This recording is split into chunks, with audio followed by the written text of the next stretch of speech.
Hi hello വണക്കം, welcome to second show. നിങ്ങളൊരു crime thriller investigation മൂവീസിന്റെ ആരാധകനാണോ? എങ്കിൽ ഈ ചെയ്യുന്ന വീഡിയോ നിങ്ങൾക്ക് ഉറപ്പായും ഇഷ്ടപ്പെടും. കാരണം നിങ്ങൾ മിസ് ചെയ്തേക്കാവുന്ന 5 തമിഴ് ത്രില്ലേഴ്സിന്റെ വിശേഷങ്ങളാണ് ഞാൻ ഈ വീഡിയോയിൽ പറയാൻ പോകുന്നത്. ഞാൻ ഈ പറയുന്ന 5 ക്രൈം ത്രില്ലേഴ്സിന്റെ ഡൗൺലോഡ് ലിങ്കിനായി നിങ്ങൾ എവിടെയും സെർച്ച് ചെയ്യേണ്ട ആവശ്യമില്ല. സെക്കൻഡ് ഷോയുടെ തന്നെ ടെലഗ്രാം ഗ്രൂപ്പിൽ ഈ മൂവീസിന്റെ എല്ലാം ഡൗൺലോഡ് ഫയൽസ് ഞാൻ ഇട്ടേക്കാം. ആവശ്യമുള്ളവർക്ക് എന്റെ ഗ്രൂപ്പിൽ പോയി ഈ സിനിമകൾ ഡൗൺലോഡ് ചെയ്ത് കാണാവുന്നതാണ്. അപ്പോൾ ഏതൊക്കെയാണ് ഈ 5 ക്രൈം ത്രില്ലേഴ്സ് മൂവീസ് എന്ന് നമുക്ക് നോക്കാം. അതിനു മുമ്പ് ആദ്യമായാണ് നിങ്ങൾ ഈ ചാനൽ കാണുന്നതെങ്കിൽ ഉറപ്പായും ലൈക്ക് ചെയ്യാനും കമന്റ് ചെയ്യാനും സബ്സ്ക്രൈബ് ചെയ്യാനും മറക്കരുത്. തൊട്ടടുത്തുള്ള ബെല്ലൈക്കൺ കൂടെ പ്രസ് ചെയ്യാനും മറക്കരുത്. എങ്കിൽ മാത്രമേ ഞാൻ അപ്ലോഡ് ചെയ്യുന്ന വ്യത്യസ്ത തരം ജോണേഴ്സ് മൂവീസിന്റെ നോട്ടിഫിക്കേഷൻ നിങ്ങൾക്ക് ലഭിക്കുകയുള്ളൂ. അതുകൊണ്ട് ദയവായി സബ്സ്ക്രൈബ് ചെയ്യാൻ മറക്കരുത്. ഓക്കെ, അപ്പോൾ നമുക്ക് ഏതാണ് ആ 5 മൂവീസ് എന്ന് നോക്കാം. നമ്പർ 1, 2023 തെലുങ്കിൽ നിന്ന് തമിഴിലേക്ക് റീഡബ് ചെയ്ത ചക്രവ്യൂഹം എന്ന സിനിമയാണ്.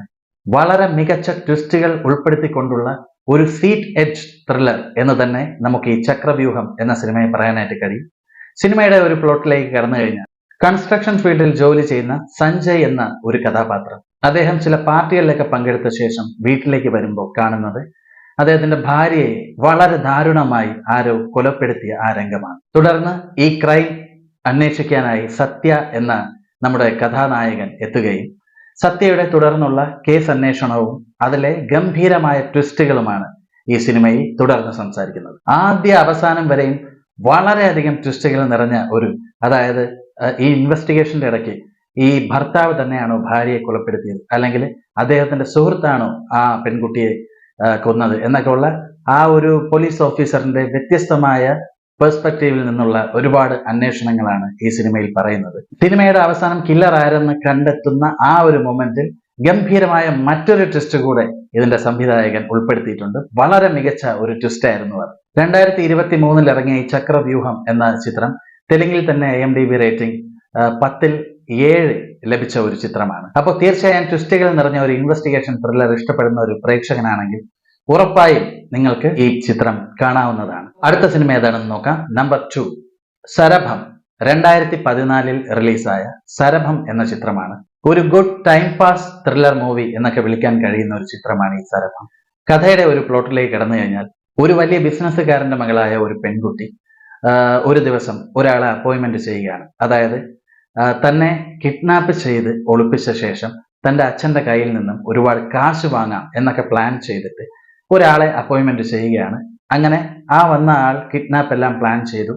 അങ്ങനെ ഈ പെൺകുട്ടിയെ കിഡ്നാപ്പ് ചെയ്യാനായി ഇയാൾ ആ പെൺകുട്ടിയുടെ വീട്ടിലെത്തുകയാണ്. പക്ഷെ ആ വന്ന ആൾ അവിടെ കാണുന്നതെന്ന് പറഞ്ഞു കഴിഞ്ഞാൽ ഈ പെൺകുട്ടി അതിദാരുണമായി കൊല്ലപ്പെട്ട് കിടക്കുന്ന ആ കാഴ്ചയാണ്. തുടർന്ന് സംഭവിക്കുന്ന ഗംഭീരമായ ട്വിസ്റ്റുകളാണ് ഈ സിനിമയുടെ ആദ്യ അവസാനം വരെ. വളരെ ബ്രില്യന്റ് ആയ ഒരു തിരക്കഥ തന്നെയാണ് ഈ സിനിമയുടെ നമുക്ക് പറയാം.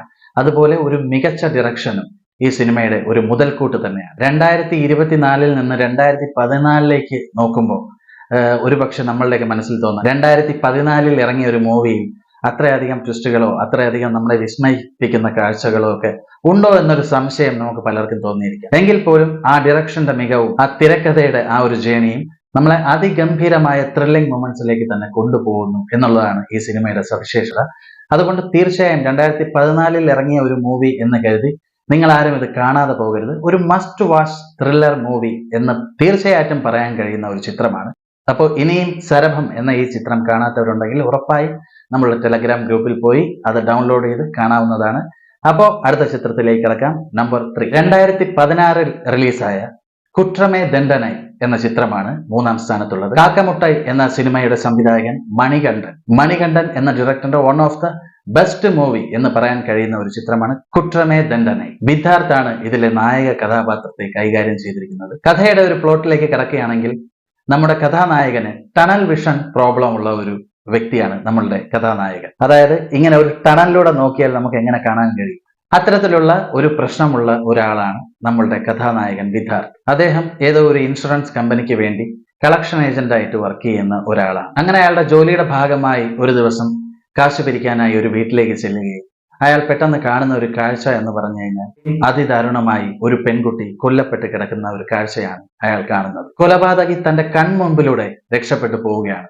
പക്ഷെ ഞാൻ ആദ്യമേ പറഞ്ഞു, ഈ ഒരു ടണൽ വിഷൻ പ്രോബ്ലം ഉള്ള ഒരു വ്യക്തി ആയതുകൊണ്ട് കൊലപാതകിയെ അയാൾ മിസ് ചെയ്യുകയും കാണാൻ കഴിയാതെ പോവുകയും തുടർന്ന് പോലീസ് എത്തുകയും തുടർന്നുള്ള കേസ് അന്വേഷണവും കാര്യങ്ങളും ഇൻവെസ്റ്റിഗേഷനും ഒക്കെയാണ് ഈ സിനിമയിലുള്ളത്. ഇവിടെ സംഭവിക്കുന്നതെന്ന് പറഞ്ഞു കഴിഞ്ഞാൽ ഈ കണ്ണിന് പ്രോബ്ലം ഉള്ള നമ്മുടെ കഥാനായകനെ കുറ്റവാളിയാക്കി പോലീസ് ചിത്രീകരിക്കുകയും അയാളെ അവിടെ നിന്ന് അറസ്റ്റ് ചെയ്യുകയും ചെയ്യുകയാണ്. തുടർന്ന് ഇയാൾ ഈ കുറ്റം ചെയ്തിട്ടില്ല എന്ന് തെളിയിക്കാനുള്ള ഒരു ബദ്ധപ്പാടിൽ കഥാനായകൻ പോയി എത്തുകയും അങ്ങനെ ഇത് തെളിയിക്കാനുള്ള ശ്രമത്തിനിടയിൽ അദ്ദേഹം വലിയൊരു ട്രാപ്പിൽ പെട്ടുപോവുകയും പിന്നെ ആ ട്രാപ്പിൽ നിന്നും എങ്ങനെ അയാൾ കരകയറുന്നു എന്നൊക്കെ ഉള്ള അതിഗംഭീരമായ ട്വിസ്റ്റുകൾ നിറഞ്ഞ ഒരു സിനിമയാണ് കുற்றമേ ദണ്ഡനൈ. തീർച്ചയായും ആദ്യ അവസാനം വരെ ഒരു സീറ്റ് എഡ്ജ് ത്രില്ലറായി നമുക്ക് കണ്ടിരിക്കാൻ സാധിക്കുന്ന ഇൻവെസ്റ്റിഗേഷൻ ക്രൈം ത്രില്ലർ മൂവിയാണ്. 2016 ഇറങ്ങിയ കുற்றമേ ദണ്ഡനൈ എന്ന ചിത്രം ഇനിയും കാണാത്തവരാണ് നിങ്ങളെങ്കിൽ ഉറപ്പായും എന്റെ ടെലഗ്രാം ഗ്രൂപ്പിൽ പോയി ഇത് ഡൗൺലോഡ് ചെയ്ത് കാണാവുന്നതാണ്. അടുത്ത ചിത്രം ഏതാണെന്ന് നോക്കാം. നമ്പർ 4, 2019 റിലീസായ വെള്ളൈപ്പൂക്കൾ. എനിക്ക് തോന്നുന്നു ഈ വെള്ളൈപ്പൂക്കൾ എന്ന സിനിമ ഒരുപാട് പേര് കണ്ടിരിക്കാനുള്ള സാധ്യതയുണ്ട്. വിവേകാണ് നായക വേഷം ചെയ്തിരിക്കുന്നത്. അദ്ദേഹത്തിന്റെ മരണത്തിനൊക്കെ കുറച്ചു മുമ്പായിട്ട് അദ്ദേഹം ചെയ്ത ഒരു ഗംഭീര കഥാപാത്രമാണ് ഇതിലേത്. അപ്പോ ഇനിയും കാണാത്തവരുണ്ടെങ്കിൽ ഉറപ്പായും നിങ്ങൾ ഈ വെള്ളൈപ്പൂക്കൾ എന്ന സിനിമ ഉറപ്പായും കാണുക. വിവേക് എന്ന നടനെ പറ്റി നമ്മൾ പറയുകയാണെന്ന് നമുക്കറിയാം. അദ്ദേഹം ഒരുപാട് കോമഡി കഥാപാത്രങ്ങൾ കൈകാര്യം ചെയ്ത് വന്നിട്ടുള്ള ഒരു നടനാണ് വിവേക്. പക്ഷെ അതിൽ നിന്നെല്ലാം വ്യത്യസ്തമായി വളരെ സീരിയസ് ആയ ഇത്തരത്തിലുള്ള ഒരു ക്രൈം മൂവിയിൽ വളരെ സീരിയസ് ഒരു റോൾ ചെയ്ത് കയ്യടി വാങ്ങിയ ഒരു ചിത്രമാണ് വെള്ളൈപ്പൂക്കൾ. കഥയുടെ പ്ലോട്ടിലേക്ക് വന്നാൽ രുദ്രൻ എന്നാണ് നമ്മുടെ വിവേക് ചെയ്ത കഥാനായകന്റെ പേര്. ഈ രുദ്രന്റെ മകൻ അമേരിക്കയിൽ ജോലി ചെയ്യുകയാണ്. അവിടെ തന്നെ ഉള്ള ഒരു വെള്ളക്കാരിയെ വിവാഹം കഴിക്കുകയും ഒരു അമേരിക്കൻ സിറ്റിസണായിട്ട് അവിടെ തന്നെ സെറ്റിൽ ആവുകയും ചെയ്തിരിക്കുകയാണ്. അങ്ങനെ നമ്മുടെ വിവേക് രുദ്രൻ എന്ന കഥാനായകൻ ആദ്യമായി തന്റെ മകനെ കാണാനായി അമേരിക്കയിലേക്ക് പോവുകയാണ്. അങ്ങനെ മകനൊപ്പവും മരുമകൾക്കൊപ്പവും വളരെ സന്തോഷത്തിൽ കഴിഞ്ഞുകൊണ്ടിരിക്കുമ്പോൾ ഒരു ദിവസം ഈ വിവേകിന്റെ മരുമകളെ കാണാതാവുകയാണ്. തുടർന്ന് നടക്കുന്ന ഗംഭീരമായ ട്വിസ്റ്റുകളാണ് ഈ ചിത്രത്തെ ഒരു സീറ്റ് എഡ്ജ് ത്രില്ലറാക്കി മാറ്റുന്നത്. അമേരിക്ക പോലെ ഒരു രാജ്യത്ത് അവിടുത്തെ നിയമവ്യവസ്ഥയെ പറ്റിയോ മറ്റു കാര്യങ്ങളെ പറ്റിയോ ഒന്നും അറിയാതെ അദ്ദേഹം മരുമകളെ കണ്ടെത്താനായി ഇറങ്ങുകയാണ്. പിന്നെ നടക്കുന്ന അതിഗംഭീരമായ ട്വിസ്റ്റുകളാണ് ഈ ചിത്രം പറയുന്നത്. വളരെ ഗംഭീരമായ ഒരു മേക്കിംഗ് തന്നെയായിരുന്നു ഈ ചിത്രം. 2019 ഇറങ്ങിയ വെള്ളൈപ്പൂക്കൾ എന്ന ഈ ചിത്രം കാണാത്തവരാണ് നിങ്ങളെങ്കിൽ ഉറപ്പായും ടെലഗ്രാം ഗ്രൂപ്പിൽ പോയി ഈ സിനിമ ഡൗൺലോഡ് ചെയ്ത് കാണാവുന്നതാണ്. നമ്പർ 5, 2023 തെലുങ്കിൽ നിന്നും തമിഴിലേക്ക് റീഡബ് ചെയ്ത ഒരു ചിത്രമാണ്. തെലുങ്കിൽ ഈ പടത്തിന്റെ പേര് മംഗലാവരം എന്നാണ്. തമിഴിൽ ഈ ചിത്രം ടൈറ്റിൽ ചെയ്തിരിക്കുന്നത് സെവ്വാകലമൈ എന്നാണ്. സിനിമയിലേക്ക് കിടക്കും മുമ്പ് ഞാൻ ആദ്യമേ പറയാം, ഈ ചിത്രം ഒരു 18+ മൂവിയാണ്. കുറച്ച് സെൻസർ കട്ട് സീൻസ് ഒക്കെ ഉള്ള ഒരു മൂവി ആയതുകൊണ്ട് 18 വയസ്സിന് മുകളിലുള്ളവർ മാത്രം ഈ സിനിമ കാണുക. സിനിമയുടെ ഒരു പ്ലോട്ടിലേക്ക് വന്നു കഴിഞ്ഞാൽ ഒരു ഗ്രാമത്തിൽ എല്ലാ ചൊവ്വാഴ്ചയും ഓരോ കൊലപാതകങ്ങൾ നടക്കുകയാണ്. അങ്ങനെ ഈ കൊലപാതകി ആരെന്ന് കണ്ടെത്താനായി നമ്മുടെ കഥാനായിക പോലീസ് ഓഫീസർ നന്ദിത വരികയും തുടർന്നുള്ള ഇൻവെസ്റ്റിഗേഷനുമാണ് ചിത്രത്തിന്റെ ഒരു ഇതിവൃത്തം. ഞാൻ ഈ പറഞ്ഞപ്പോൾ തന്നെ നിങ്ങൾക്ക് ത്രില്ലടിച്ച് കാണില്ലേ. ഒരു ഉൾഗ്രാമം, ആ ഉൾഗ്രാമത്തിൽ എല്ലാ ചൊവ്വാഴ്ചയും ഒരു കൊലപാതകം നടക്കുന്നു. എന്തിനു വേണ്ടി, ആര് ഈ കൊലപാതകങ്ങൾ ചെയ്യുന്നു, ആരായിരിക്കും ഇതിന്റെ പിന്നിൽ എന്നൊക്കെ അറിയാനുള്ള ആ ഒരു ആകാംക്ഷ നിങ്ങളിലും ഉണ്ടായില്ലേ. സെവ്വാകലമൈ അല്ലെങ്കിൽ മംഗലാവരം എന്ന ഈ സിനിമ കാണാത്തവരായി ആരെങ്കിലും ഉണ്ടെങ്കിൽ ഉറപ്പായും ടെലഗ്രാം ഗ്രൂപ്പിൽ ഞാൻ ഇതിന്റെ ലിങ്ക് കൊടുത്തിട്ടുണ്ട്. നിങ്ങൾക്ക് ഡൗൺലോഡ് ചെയ്ത് കാണാവുന്നതാണ്. അപ്പോൾ ഞാൻ ഇന്ന് പരിചയപ്പെടുത്തിയ ഈ 5 സിനിമകൾ നിങ്ങൾക്ക് ഇഷ്ടമായി എന്ന് ഞാൻ വിശ്വസിക്കുന്നു. തുടർന്നും മറ്റ് പലതരം ജോണേഴ്സിലുള്ള മൂവീസിന്റെ വിശേഷങ്ങളുമായി ഞാൻ എത്തും. നിങ്ങൾ ഒരു റോഡ് മൂവീസിന്റെ ആരാധകനാണ്, റൊമാൻറ്റിക് മൂവിയുടെ ആരാധകനാണ്, അല്ലെങ്കിൽ ഒരു ഡ്രാമ കാറ്റഗറിയിലുള്ള ഒരു സിനിമ ഇഷ്ടപ്പെടുന്ന ആളാണ്, എല്ലാത്തരം സിനിമകളും ഉറപ്പായും ഞാൻ എൻ്റെ ചാനലിലൂടെ നിങ്ങൾക്ക് പരിചയപ്പെടുത്തുന്നതാണ്. അപ്പോൾ ചാനൽ ഇതുവരെയും സബ്സ്ക്രൈബ് ചെയ്യാത്ത ഒരാളാണെങ്കിൽ ഉറപ്പായും നിങ്ങൾ സബ്സ്ക്രൈബ് ചെയ്യുക. തുടർന്നും മറ്റ് സിനിമകളുടെ വിശേഷങ്ങളുമായി നമുക്ക് മറ്റൊരു എപ്പിസോഡിൽ കാണാം. Children, bye bye.